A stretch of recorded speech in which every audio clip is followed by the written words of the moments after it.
మనం అంటే శ్వాస మీద ధ్యాస. శ్వాసని మాత్రమే గమనించాలి. ముక్కులో నుండి బయటకు వస్తున్న గాలిని, లోపలికి వెళ్తున్న గాలిని.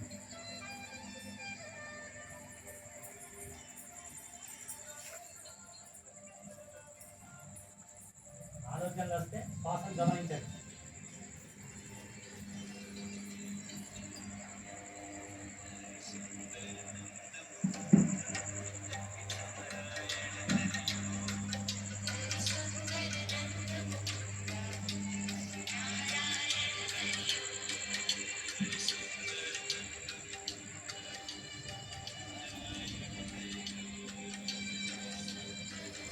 ఇక్కడ ఉన్న ఈ 2 నిమిషాలన్నా మన ఆత్మతో మనం ఉందాం, మన గురువుతో మనం ఉందాం, ఆ భగవంతుడితో మనం ఉందాం, హాయిగా కూర్చుందాం, ప్రశాంతంగా కూర్చుందాం. రోజు ఎన్నో సమస్యలతో బాధపడుతూ